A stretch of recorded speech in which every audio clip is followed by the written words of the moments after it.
Welcome to विज्ञान classes. आज के इस वीडियो में मैं आपसे बात करूंगी सीआरपीसी की एक इम्पॉर्टेंट डेफिनेशन पर, और वो डेफिनेशन है मेट्रोपॉलिटन एरिया क्या है। आखिर what is the meaning of metropolitan area, as I have written on the board कि मेट्रोपॉलिटन एरिया का मतलब क्या है। तो सबसे पहले हमें सीआरपीसी की डेफिनेशन क्लॉज देखनी होगी, जहां पर मेट्रोपॉलिटन एरिया को डिफाइन किया गया है। उसके बाद as per definition clause metropolitan area कैसे डिक्लेयर किया जाता है या कैसे उसको स्टेट गवर्नमेंट उसको मानती है कि ये एरिया मेट्रोपॉलिटन एरिया है, हम उस पर चर्चा करेंगे। तो वीडियो में शुरू से आखिर तक बने रहिए, ताकि वीडियो में जो भी मेट्रोपॉलिटन एरिया से संबंधित तथ्य या फैक्ट्स बताए जाते हैं वो आपको क्लियर हो सके। तो चलिए वीडियो स्टार्ट करते हैं। सबसे पहले हम देखते हैं सीआरपीसी के सेक्शन 2 क्लॉज के को। जो सीआरपीसी का सेक्शन 2 है वो डेफिनेशन का सेक्शन है, जिसमें सभी डेफिनेशन सीआरपीसी की मैक्सिमम जो भी इम्पोर्टेंट वर्ड्स हैं, जो भी इम्पोर्टेंट टर्म्स हैं, वो आते हैं सीआरपीसी में, आपको आगे देखने को मिलेंगे। उनकी डेफिनेशन दी गई है, तो उन्हीं में 2 क्लॉज के में मेट्रोपॉलिटन एरिया की डेफिनेशन दी गई है। और ये डेफिनेशन क्या कहती है कि metropolitan area means the area declared और deemed to be declared under section 8 to be a metropolitan area. कि सेक्शन 2 क्लॉज के केवल इतना बताता है कि ऐसा एरिया जिसको डिक्लेयर कर दिया गया है या जिसको डिक्लेयर माना जाता है एज पर सेक्शन 8। सेक्शन 8 के अकॉर्डिंग इसको माना जाता है कि वो मेट्रोपॉलिटन एरिया है। मीन्स सेक्शन 2 क्लॉज के केवल इतना बता रहा है कि जो सेक्शन 8 में क्राइटेरिया डिसाइड कर दिया गया है कि अगर उन सारे क्राइटेरियाज पर कोई सिटी, कोई टाउन मतलब फिट बैठता है, तो उसको state government metropolitan area declare करेगी। तो अब हम देखते हैं सेक्शन 8। आखिर सेक्शन 8 क्या है एंड कौन कौन से जो क्राइटेरिया है जिनके आधार पर किसी एरिया को मेट्रोपॉलिटन एरिया का के रूप में स्टेट गवर्नमेंट डिक्लेयर करती है। तो सेक्शन 8 की जब हम बात करते हैं वो तो चैप्टर 2 में आता है सेक्शन 8। और सेक्शन 8 में मेट्रोपॉलिटन एरियाज को कैसे बताया गया है मैंने शॉर्ट में लिखा है यहाँ पर। आप अगर वेयर लेके बैठेंगे तो आपको और अच्छे से क्लियर हो जाएगा कि स्टेट गवर्नमेंट क्या करेगी। किसी भी स्टेट की गवर्नमेंट क्या कर सकती है, बाय नोटिफिकेशन डिक्लेयर कर सकती है किसी भी ऐसी डेट से, ठीक है, as may be specified in notification. Means एक नोटिफिकेशन के द्वारा जो भी डेट नोटिफिकेशन में स्पेसिफाई की गई है किसी भी एरिया को, एनी एरिया में क्या है, कोई भी सिटी या टाउन हो सकता है, किसी भी एरिया को डिक्लेयर कर सकती है। क्या डिक्लेयर कर सकती है? मेट्रोपॉलिटन एरिया डिक्लेयर कर सकती है। लेकिन किस आधार पर? जब वहां की पॉपुलेशन क्या करेगी, एक्सीड करेगी 1 मिलियन। मीन्स 10 लाख से ज्यादा। अगर किसी पर्टिकुलर एरिया या सिटी की या टाउन की डेफिनेशन 10 लाख से एक्सीड कर रही है, तो स्टेट गवर्नमेंट बाय नोटिफिकेशन, और जो नोटिफिकेशन में अगर कोई स्पेसिफाई किया गया है कोई डेट, उस डेट से उस एरिया को मेट्रोपॉलिटन एरिया डिक्लेयर कर सकती है। तो इसका जो क्लॉज 1 है सेक्शन 8 का, वो यही कहता है। अब हम आते हैं क्लॉज 2 पे। तो क्लॉज 2 कहता है कि लेकिन यहाँ पर तो ये है कि स्टेट गवर्नमेंट डिक्लेयर कर सकती है, लेकिन क्या चीज है कि दूसरी क्लॉज कहती है from the commencement date of this code.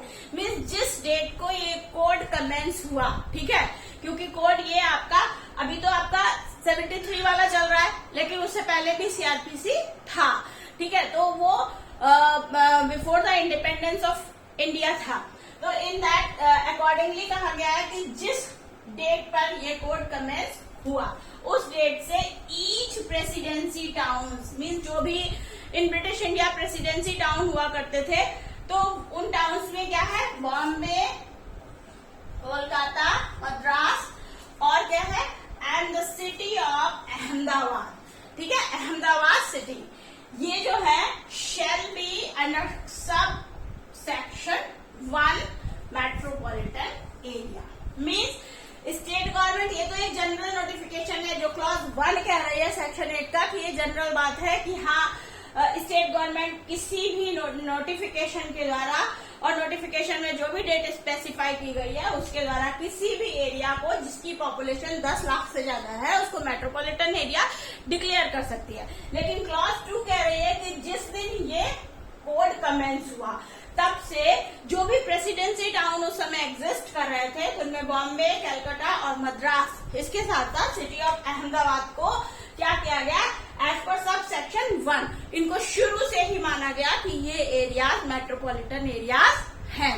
ठीक है, अब आते हैं कि क्लॉज 3 क्या कहती है। क्लॉज 3 कहती है कि state government by notification extend भी कर सकती है, रिड्यूस भी कर सकती है, ऑल्टर भी कर सकती है। क्या कर सकती है, क्या चीज एक्सटेंड कर सकती है, क्या चीज रिड्यूस कर सकती है या क्या चीज ऑल्टर कर सकती है, वो है limits of metropolitan area. Means state government के पास ये पावर है कि वो किसी भी एरिया की लिमिट्स को एक्सटेंड कर सकती है, रिड्यूस कर सकती है या ऑल्टर कर सकती है। लेकिन क्या चीज कहती है, जो थर्ड क्लॉज है वो कहता है कि ड्यू टू सच रिडक्शन और ऑल्टरेशन जो भी पॉपुलेशन है, ठीक है, 1 मिलियन या 10 लाख जो पॉपुलेशन कही गई है, उस रिडक्शन, ऑल्टरेशन या एक्सटेंड करने से उसकी पॉपुलेशन 10 लाख से कम नहीं होनी चाहिए। मतलब उस एक्सटेंड करने का या रिड्यूस करने का या ऑल्टर करने का लिमिट्स को, जो भी स्टेट गवर्नमेंट किसी एरिया की लिमिट्स को एक्सटेंड कर रही है, ऑल्टर कर रही है या आपके रिड्यूस कर रही है, तो उसकी वजह से उसकी पॉपुलेशन इफेक्टेड नहीं होनी चाहिए, जिसके आधार पर उस एरिया को पहले मेट्रोपॉलिटन एरिया घोषित किया जा चुका है। ये कहती है clause 3 of section 8। Now we come to clause 4।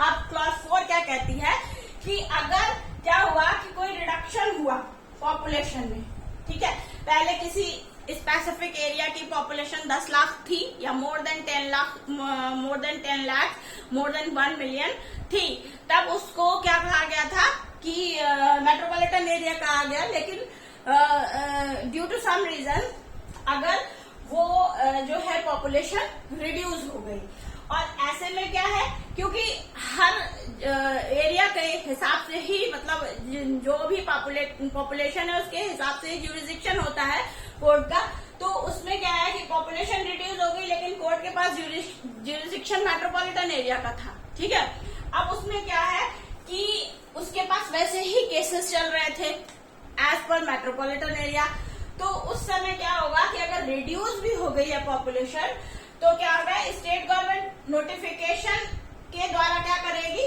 Seize to be metropolitan area, उस एरिया को नोटिफिकेशन के द्वारा उसका मेट्रोपॉलिटन एरिया होना सीज कर देगी। ठीक है, मतलब कि अब ये मेट्रोपॉलिटन एरिया नहीं रहा, स्टेट गवर्नमेंट इसको थ्रू नोटिफिकेशन डिक्लेयर कर सकती है।